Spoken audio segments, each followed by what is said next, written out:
Great. So welcome to those of you that are here in the room at California State University, Sacramento.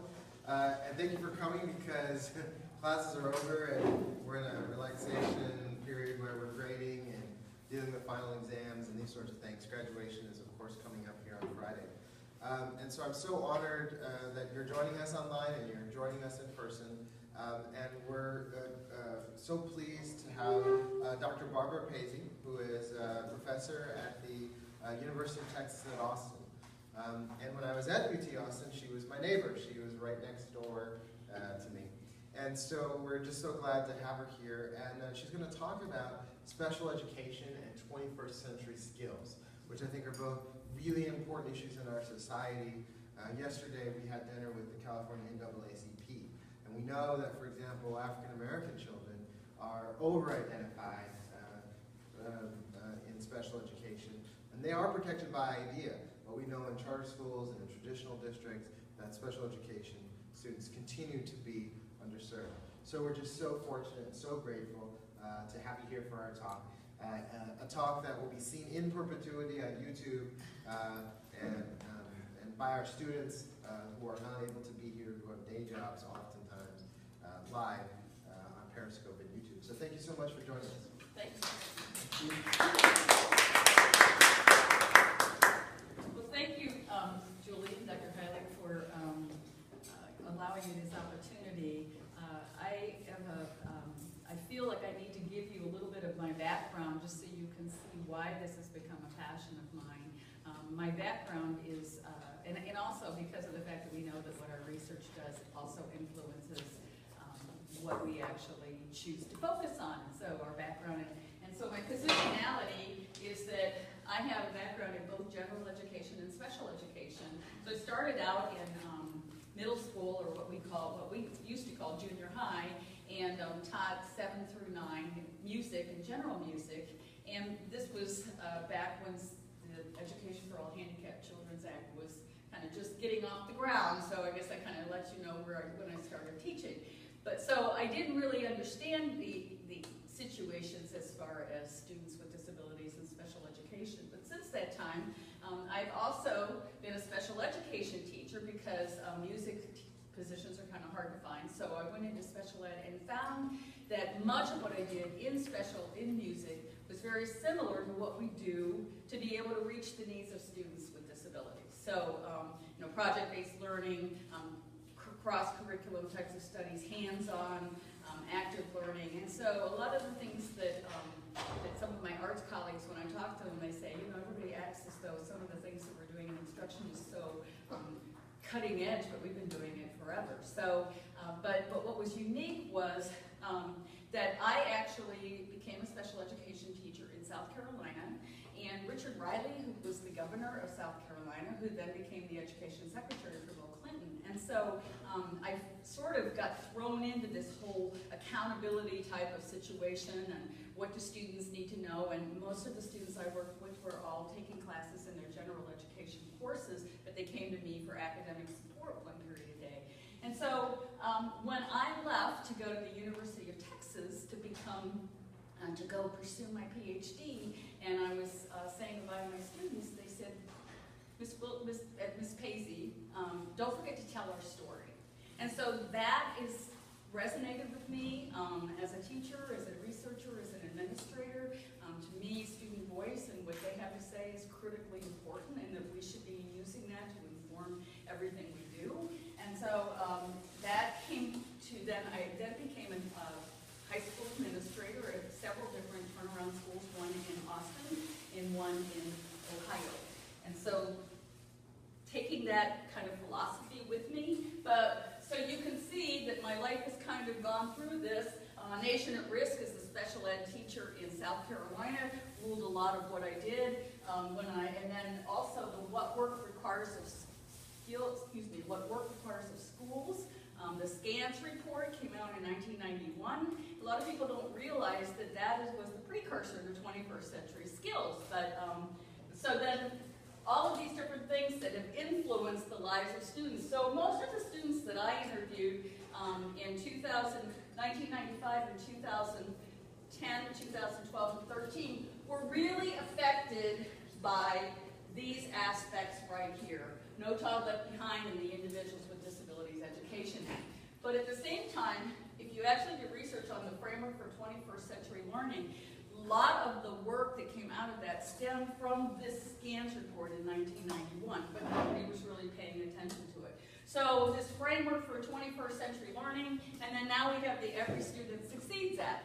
But I do want to contextualize the voices of these students, although I think they're pathetic for what we are seeing in the Every Student Succeeds Act. But I want you to realize that despite what No Child Left Behind was saying, and some of the things that we're going to be talking about, they were already talking about what they wanted to see, and I wonder sometimes, what if we had listened to them a long time ago, maybe we could have saved a lot of the hassle. So according to Mitchell Yell, who is very well known in special education law, and if you actually look at the Individuals with Disabilities Education Act, there are 4 major goals of IDEA. And one is equality of opportunity, which is very holistic: opportunity to learn, opportunity to have access, all of those aspects of what we want for people to be able to have the same opportunities as anyone else. We're not going to shut them off into institutions or somewhere else. Full participation. So I think that we all know that just because someone has entrance to a building doesn't mean that you have full participation. You know, we say free and appropriate public education. Okay, they're in our building, but are we going to stick them in the trailers out back beside the school, or are we going to actually allow them to integrate and go through the entire classroom?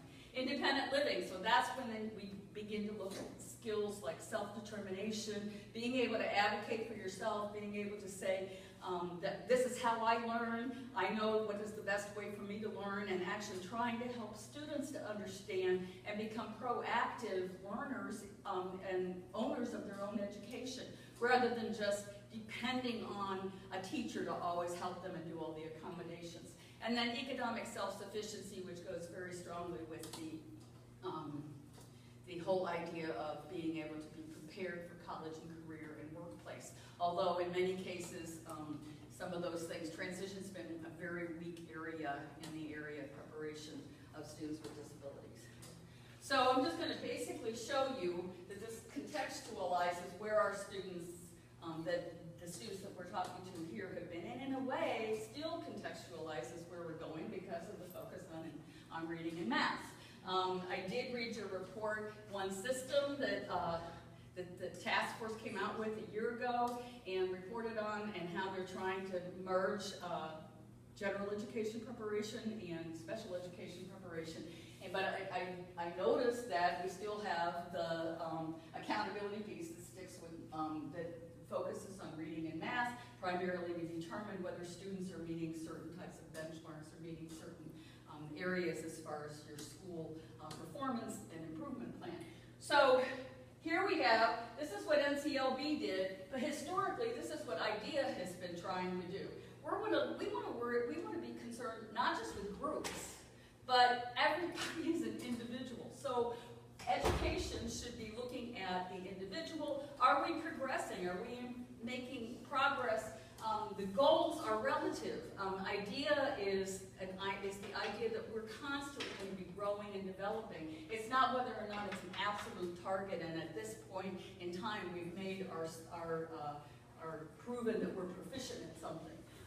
And then the accommodation being focused on what are we going to do to the environment? What are we going to do to the testing conditions? What are we going to do to make it a maximal learning and opportunity for testing so we can show what we really know, as opposed to making sure that everything is standardized and conditioned and preserving validity of measure.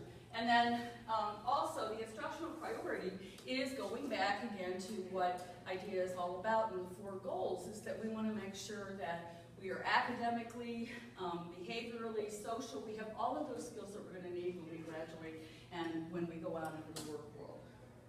So, moving ahead, and so I looked pretty closely at ESSA and was really looking because of my focus, and I found that in Title IV of ESSA is 21st century schools, and so these are some of the breakdowns that that specific title of ESSA talks about, which is encouraging to me, and that is that they want to make sure that all students have access to a well-rounded education, that the conditions for learning are healthy and safe, personalized learning experiences. So that kind of is humorous because those of us in special ed have been saying, you know, we've been trying to tell you about this. And I know that actually personalized learning experiences, was it Frank? I'm sorry. Frank and I were just talking about universal design for learning, and universal design for learning is threaded throughout the ESSA, which is basically the idea of brings in multiple intelligences theory. It's the idea that that students and teachers receive their instruction and express what they know through multiple means of expression, and we're going to engage students, multiple means of engagement, so we're not just going to teach one best way. And then also, how do they represent what they know?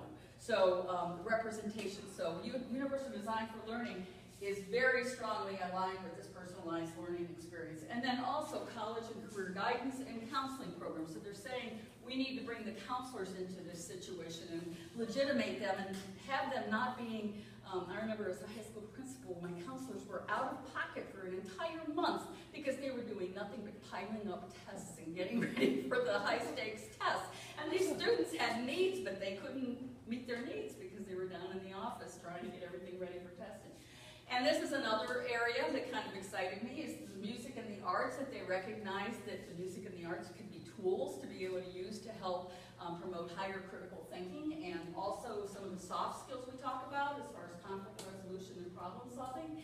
And then I know that there's some work that Dr. Heilig and some other people are doing with students in STEM. So, and I'm excited to see STEAM coming out because of the arts being integrated into STEM, and then accelerated learning programs. So these are some items in the ESSA.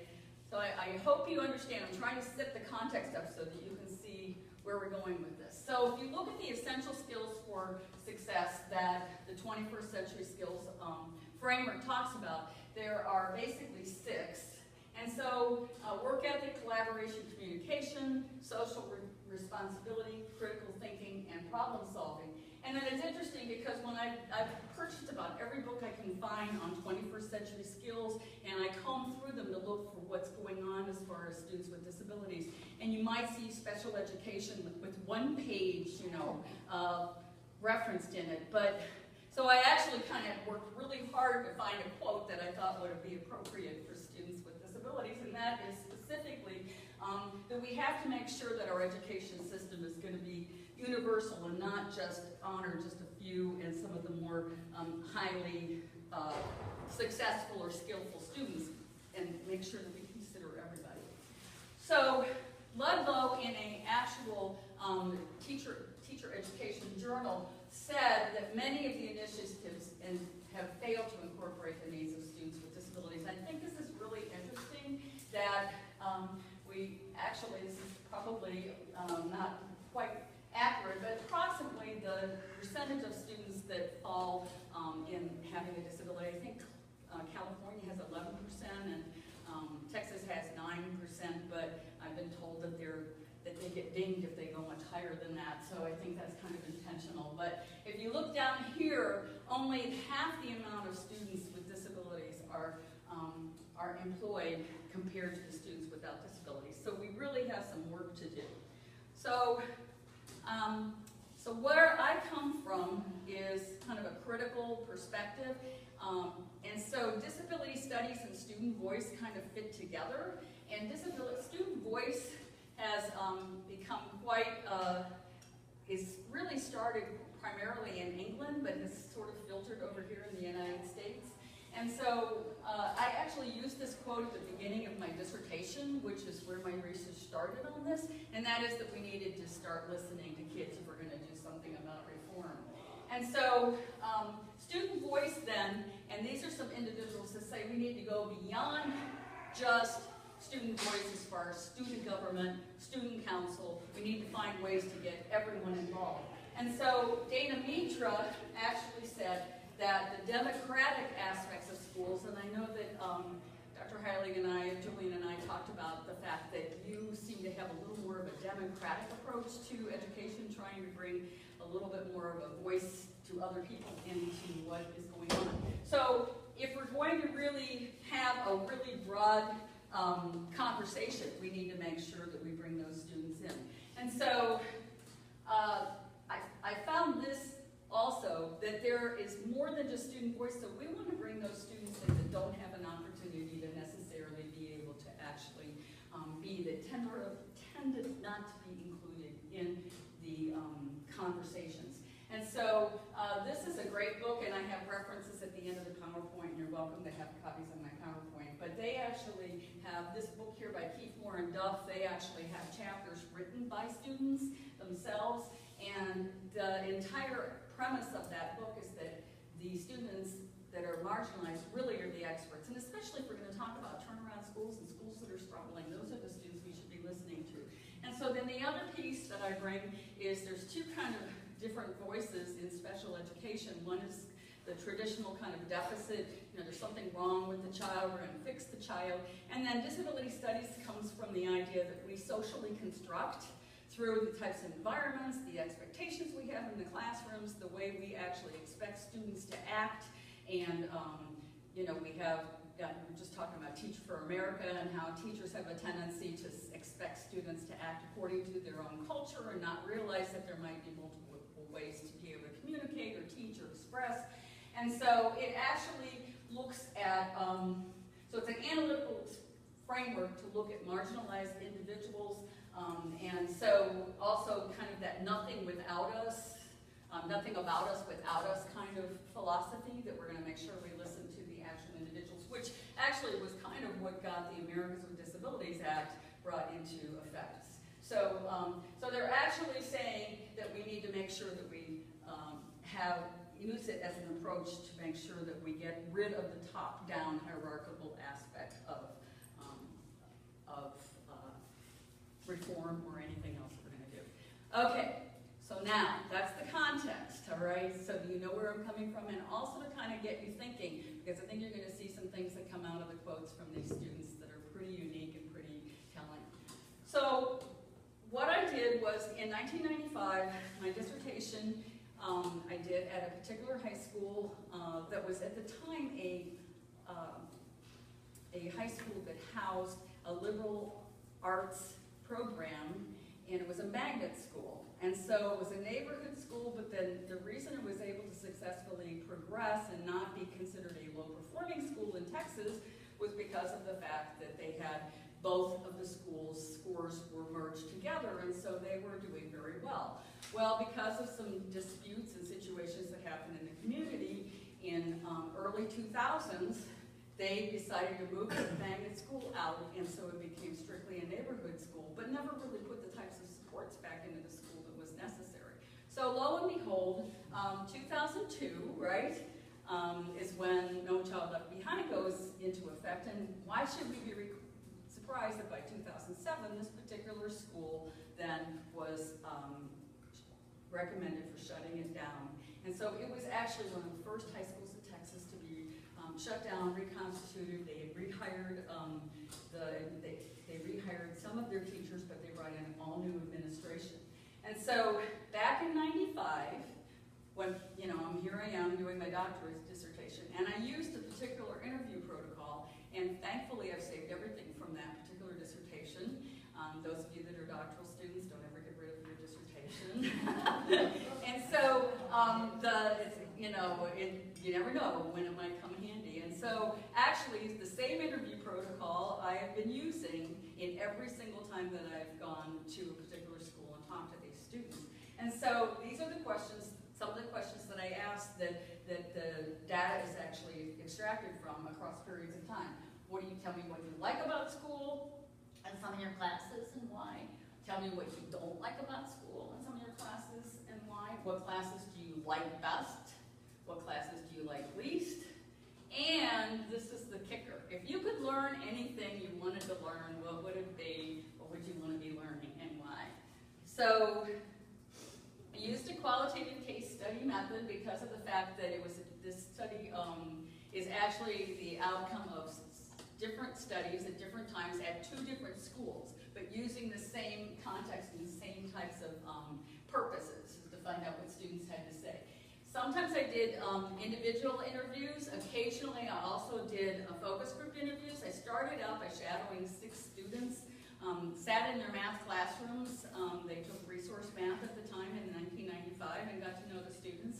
And then between the teacher, the math teacher, and the special ed chair, and the principal, and the students indicating an interest in being part of the particular study. So really the students kind of nominated themselves, and so what it turned out to be was 2 students in 9th grade, 2 in 10th grade, one junior and 1 senior.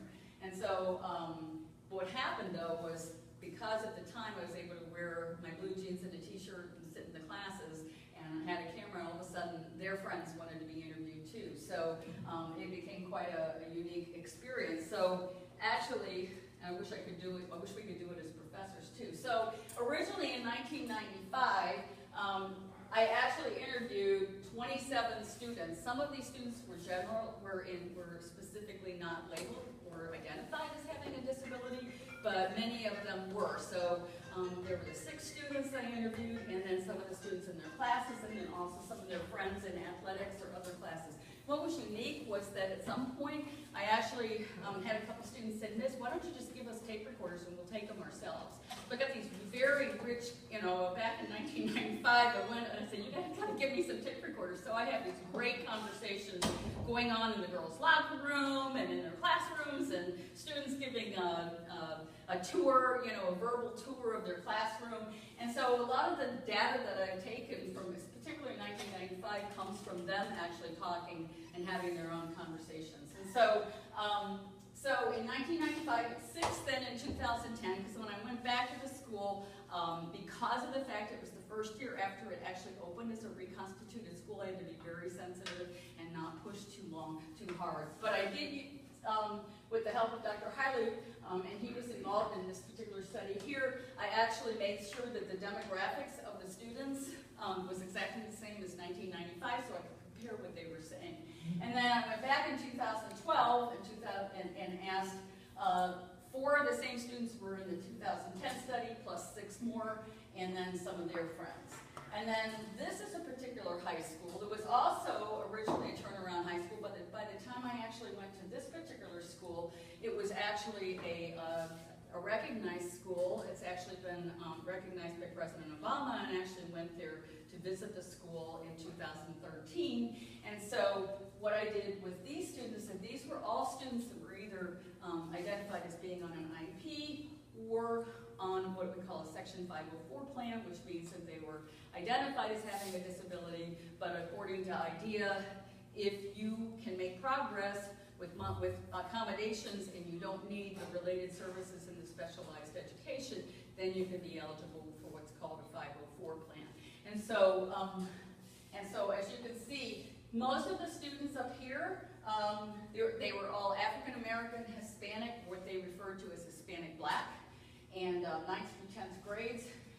The students, and most of the students either were identified as having a learning disability or learning disability emotional disorder, okay? And then these students down here crossed mainly learning disability, emotional disability, autism spectrum disorder, traumatic brain injury, other health impaired, which was mainly having attention deficit hyperactivity disorder, or some of them were just had some issues with dyslexia. And so those were some of the students that were on 504 plans. And so the population was a little broader, and 16 males and 6 females, which goes to show you kind of the typical finding that we find in special ed of how many more males are identified for special education than females. So before I go into the actual quotes, across all these different studies, I look to see, and so you try to make sure that you're not extracting to see what's going on. But when I think when you see the quotes, you'll see. But the themes that were across every single study back from 95 all the way through were basically 21st century skill themes. So when I asked them to describe their classes, what did they like, where did they feel challenged, what classes didn't they like, it came out specifically that they wanted to be challenged. They wanted to be the classes that made them think.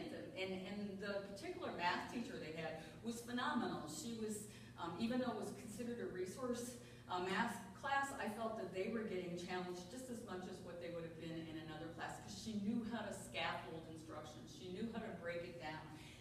They wanted to be pushed. They wanted to have something that would allow them to work, but they also wanted to have that flexibility so that when they were doing their own work, if they wanted to kind of bounce ideas off of each other, they could, just like we would see in a workplace environment. And then they wanted, and many of these students also, which you will see in a couple of slides, also excelled at certain types of activities where they could be creative and serve as leaders. The classes and learning environments then that they liked the best.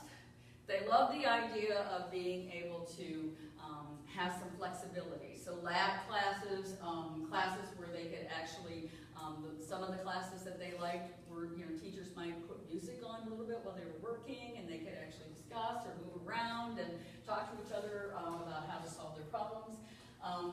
Having the ability to choose certain types of topics or projects along the way, project-based learning, and then what they're going to need to get out and be successful. One of the questions I asked that I didn't include here was, what does what you're learning in school have to do with what you do outside of your lives in school? And I mean, it was almost always dead silence.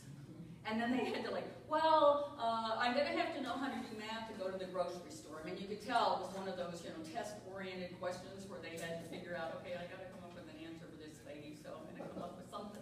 But in most cases, it was what they wanted to do after they finished. So, going to Heritage High School in 1995, all right? So they all had their content area instruction, except for science, in what they called resource classrooms. So English, language arts, math, many of them had a separate reading class. Many of them were in test prep reading and test prep math classes. So there was very nominal elective classes that they were able to take.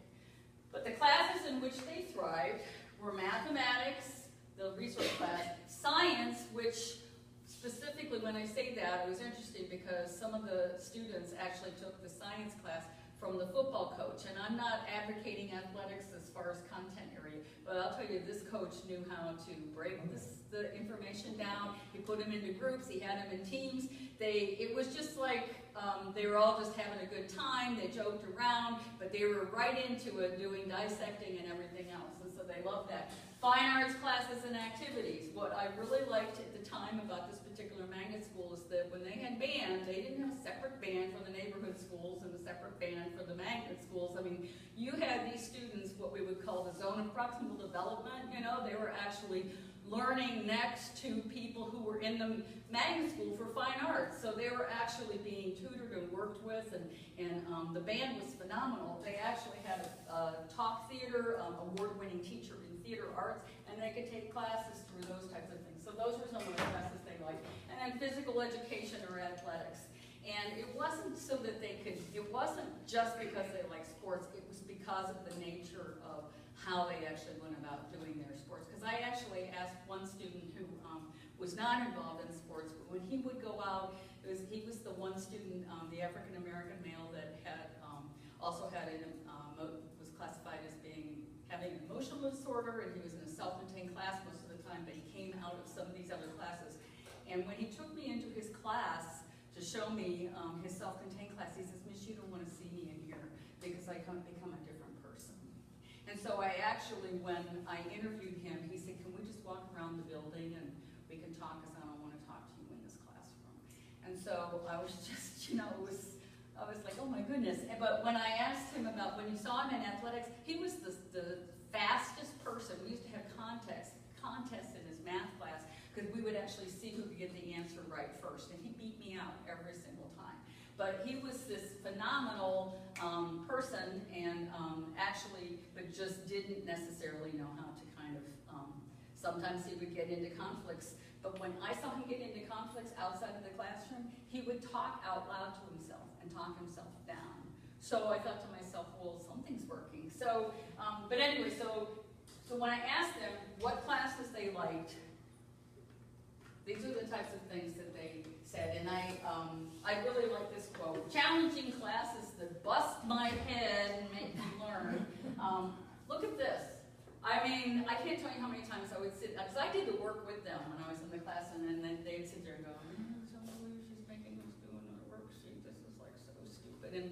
And it was just, and I'm going, I don't believe we're doing another worksheet, you know. So less bookwork and worksheets, learning how to think, and wanting to know, what do we have to do when we get out of here? I had one of the 6 students that his brother was also, and he said, you know, you could learn more in chemistry class if they'd actually take some of the topics and show us how to, like he actually went into how he mixed his drugs or whatever, but it was just like, I went, okay, but he said, why don't we do something like that in chemistry class? Or he says, I could probably teach more in the class that they, because he was talking about the intricacies. These students actually played dominoes, and I actually had this great recording of them playing dominoes under the bleachers for their track meet. But they said, you know, I thought there's this great math going on back and forth in the verbal acuity that they had, and we never focused on any of that. Creative projects. There was a computer class that some of the students had, and they said they liked the social networking and relevance to their students' lives. So but I'm going to jump ahead, and I'm going to show you now, and I've already kind of given you the context, but it was opened as a new tech high school model, specifically using project-based learning and 21st century skills STEM to academies. There were 2 academies. One was a 9th and 10th grade academy, and the other was 10 through 11. And so in 2010, I went and interviewed them. And then what happened was, and this shows you how smart the state is, but they actually gave the same identification number to that school that they had when they became shut down. So when they actually had to show improvements, they were basing the one academy's scores based on what their scores were before, and so they actually got dinged for a year when they weren't even in existence. So they would have, like the following year, they met AYP, but because of the fact that they had to show improvement over 2 years, in 2011, this school that had the same number met AYP, but this particular school didn't. So 2 years later, they reconstituted the school again and reopened it and reconstituted it to one campus and moved it to the tree. So here's these students that started their freshman and sophomore year in a PBL 21st century learning school. And then all of a sudden, they took away their laptops, they took away project-based learning, and they moved to a test-based model. Okay, but if you look, they all name similar characteristics, but maybe just a little bit deeper, and I think a lot of that came from the fact that they were a project-based learning school. So here's some of the things that they, and a lot of these, so some of these conversations come out of, if you could change anything about the school, what would you change? And many of them said, we go back to project-based learning, or we want to do more with 21st century skills. They took our lab tests, you know, like all these things that they said, what are they doing? Why are they doing this? But they did have the opportunity to taste some of these things. And so teamwork, social interaction, discussion, conversation, doing, not listening, delegation of work for large assignments. And because of the fact they told me about how they could fire each other if they didn't like what they were doing. And so, you know, like the one student said, yeah, I got fired once and I never screwed up again, you know. But here, instead of having a teacher tell you, your own peers are telling you. Orientation toward critical and creative thinking, experimentation, and discovery learning.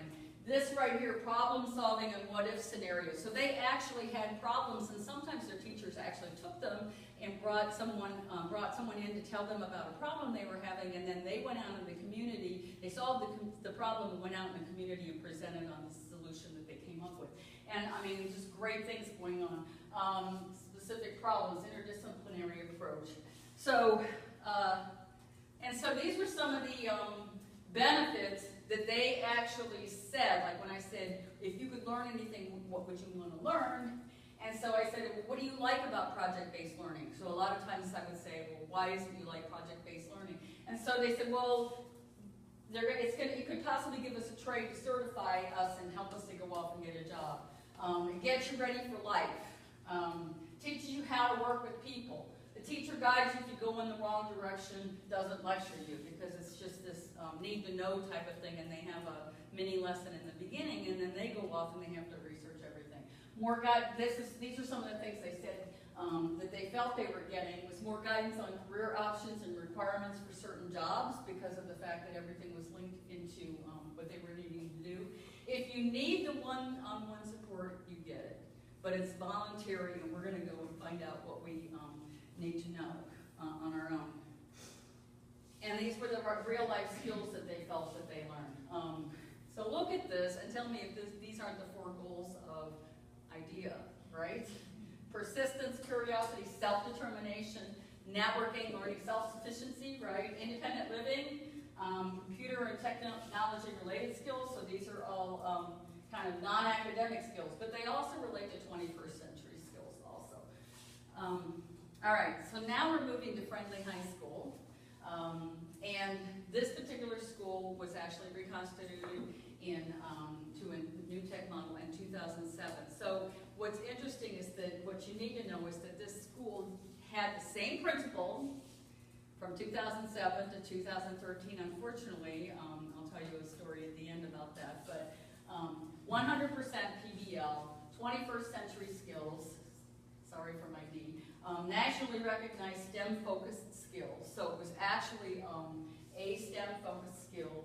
The data extracted from the first research question that started it off, what do you like about the school? And every single person that I interviewed in some way said had something to do with project-based learning and team orientation.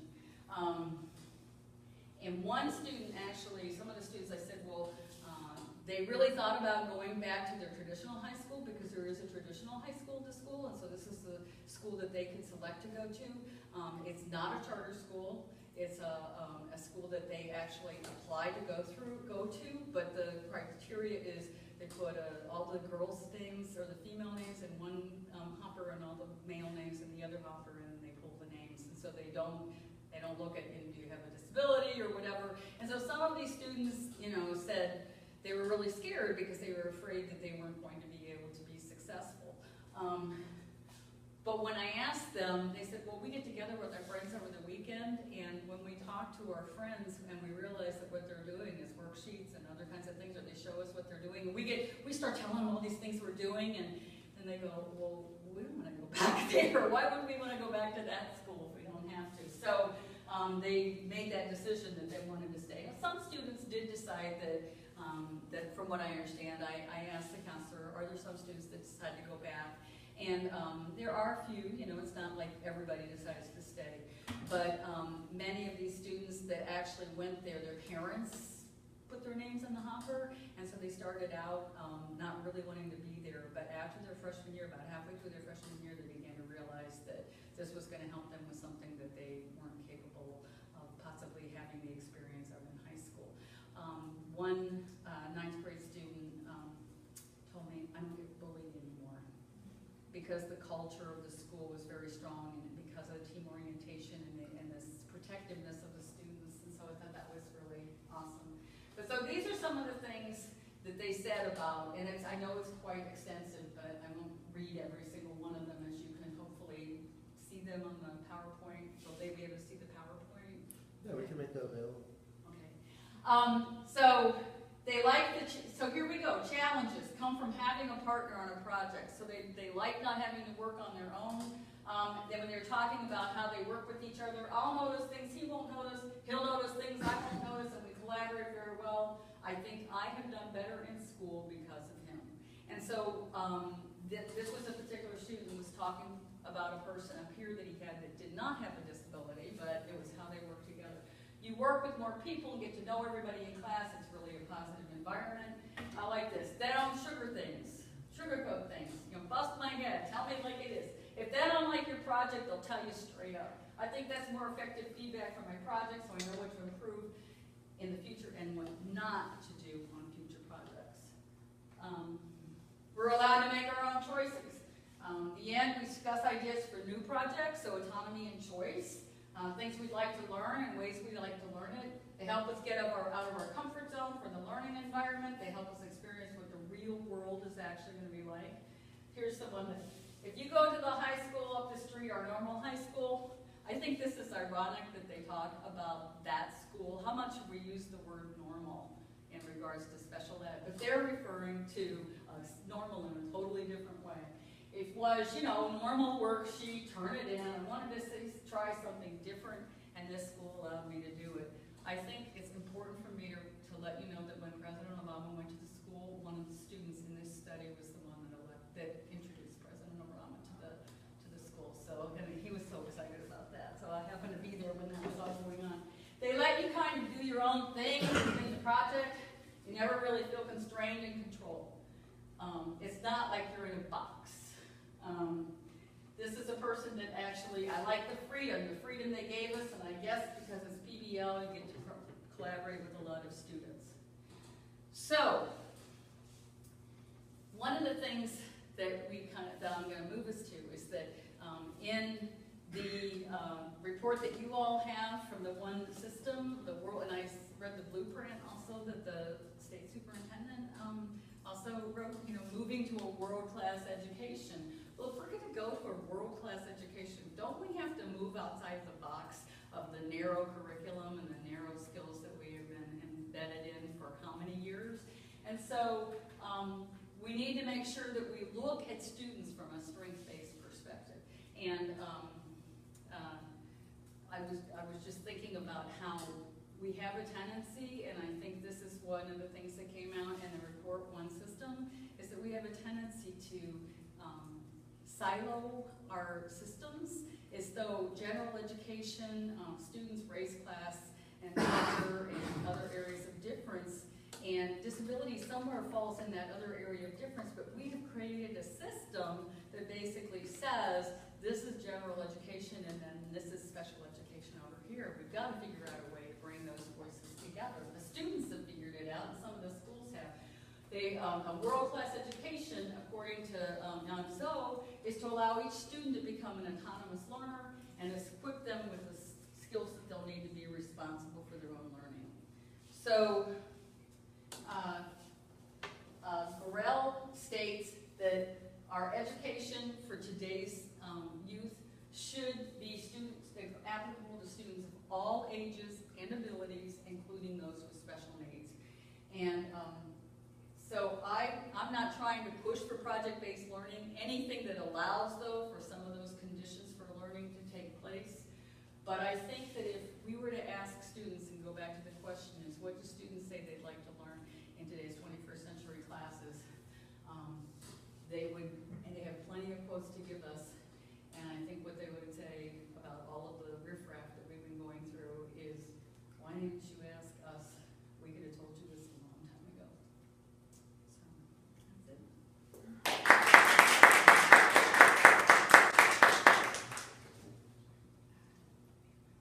that's it. Okay, so we might have time for maybe one or two questions. Is there any questions?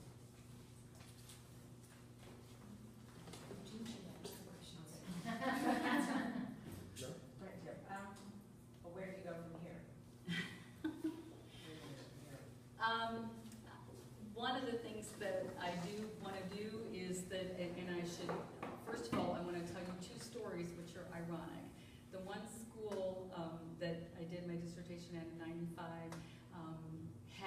was actually, when I finished the last time I went there, and I've been very careful about going back, because it was actually, they actually developed a 3-year plan where they would have been shut down. And in the beginning of this past year, the Commissioner of Education, based on the types of improvements that they made, actually took them off the list for closure. And this past spring, they won what is called a Rather Award, and Dan Rather and his son actually developed an award. It's the first time they've actually given it. And so at South by Southwest in Austin, the school was actually given a Rather Award, but that's because of much of the community that has actually come in, because they were going to be reconstituted and handed over to a charter school, and the students themselves and the community went out and walked the streets and got a new school board elected, and so they canceled the charter school. So I actually plan on going back in there this year because it's a totally different climate and environment, so I want to go in and see that. The ironic thing is that this other school that was an awards-winning school, the principal, and this kind of is something that I'm still trying to figure out, is how can we sustain school improvement if there's a different principal. He just retired, and the school board that brought the entire model for this school in has all been replaced. And so he said they don't appreciate what they've been doing, and I guess the teachers are all wanting to leave the school. And so they're having a very hard time sustaining the philosophy of the school. So you know, I don't know whether I still have an IRB to go back in there, but I'm not sure if I would have the same type of invitation to go in and talk to the students. But that would be the next thing that I'd like to be able to do. But I also, I would like to go in and dig a little bit deeper and actually look at how the schools have changed and what has happened and what the students would say now, especially at the school that I did my dissertation at in 1995, because some of those, none of those students are there anymore, so it's a whole different environment. How were the teachers selected for that school? I mean, did you bring them in, or were they already there, or? The teachers that, you mean for the Reconstituted school, the principal they brought in the new principals and the teachers decided whether they wanted to interview or not. Several of the students, the teachers that were originally at the school that were special ed teachers were very strong, and so they kept those teachers and then tried to bring other people in. So the unfortunate thing is that the principals that interviewed weren't familiar. The one principal of the school, after 1 year when they didn't need AYP, he did not come from the district. He came from San Antonio, and the other principal was embedded in the culture of the school district, and so that principal actually understood those students. And so when they actually hired the new principal to come in for they've had 7 principals in 5 years is what they had. So when they brought this one principal, who is still there now, in, they kept the one principal that was the one that actually made the progress in the stances. In fact, the students wanted him to be the principal, but the superintendent picked someone else. But it did work out okay. So, I'm sorry, I was looking at you and wasn't. Just not so much, could include these schools, but in general, I know you are primarily in Austin area at this point, and earlier we talked about No Child Left Behind and certainly IDA and the idea of utilizing universal design for learning and other sort of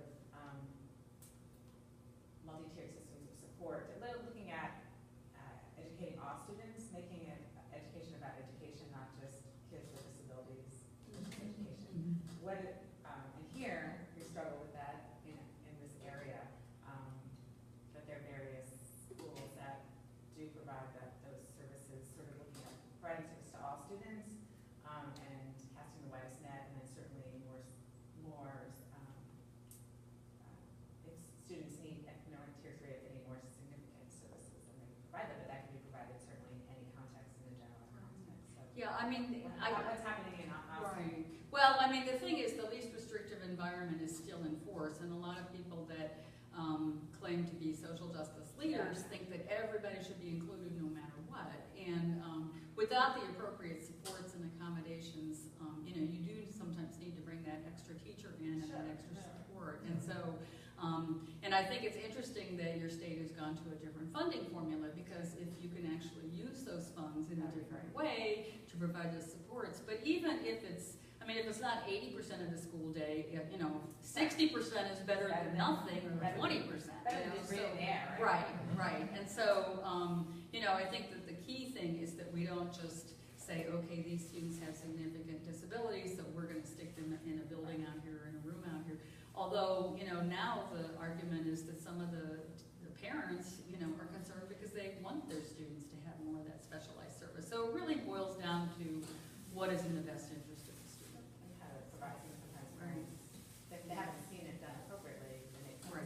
And that's the problem too, is that you've got to find these pockets and these models where people are doing it effectively. Thank you. Okay, so thank you so much for coming.